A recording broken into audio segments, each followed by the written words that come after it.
बच्चों, आज हम लिंग के भेद को 2 मिनट में सीखने वाले हैं। लिंग के भेद, लिंग के भेद क्या होते हैं? तो लिंग के भेद, लिंग के 2 भेद होते हैं।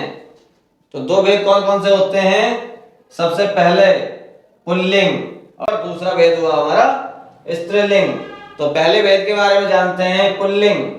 जिन संज्ञा शब्दों से, तो संज्ञा की परिभाषा हम बता चुके हैं कि संज्ञा क्या होती है।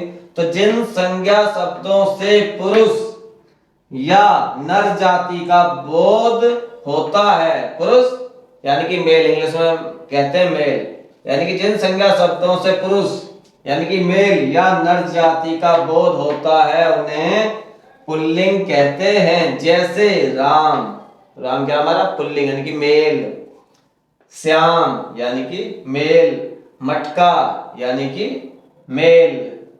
तो उम्मीद करता हूं कि पुल्लिंग आपको समझ में आ गया होगा। तो लिंग का पहला भेद हमने बता दिया आपको, पुल्लिंग। अब दूसरा भेद होता है हमारा स्त्रीलिंग।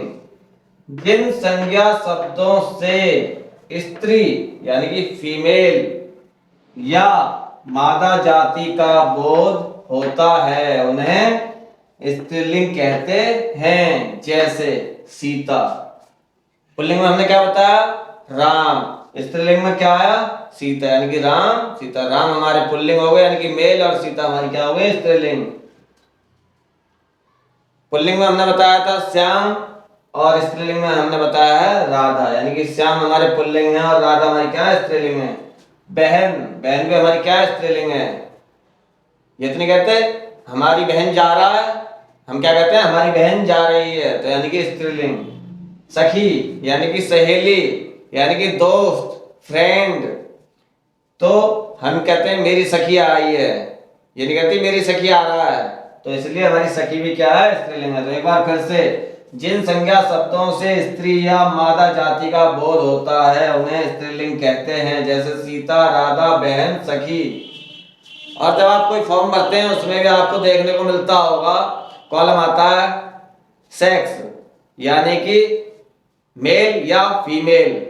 तो यानी कि मेल का मतलब हो गया हमारा कि हम क्या है? पुल्लिंग हैं, और फीमेल हमारा आता है कि स्त्रीलिंग। तो हम मेल हैं तो हम मेल पर टिक करते हैं, यानी कि जितने पुरुष हैं हम मेल पर टिक करते हैं, और जितनी भी फीमेल हैं वो स्त्रीलिंग यानी कि फीमेल पर टिक करती हैं। तो इतनी बात अब आपके समझ में आ गई होगी। तो वीडियो देखने के लिए आपका बहुत बहुत धन्यवाद।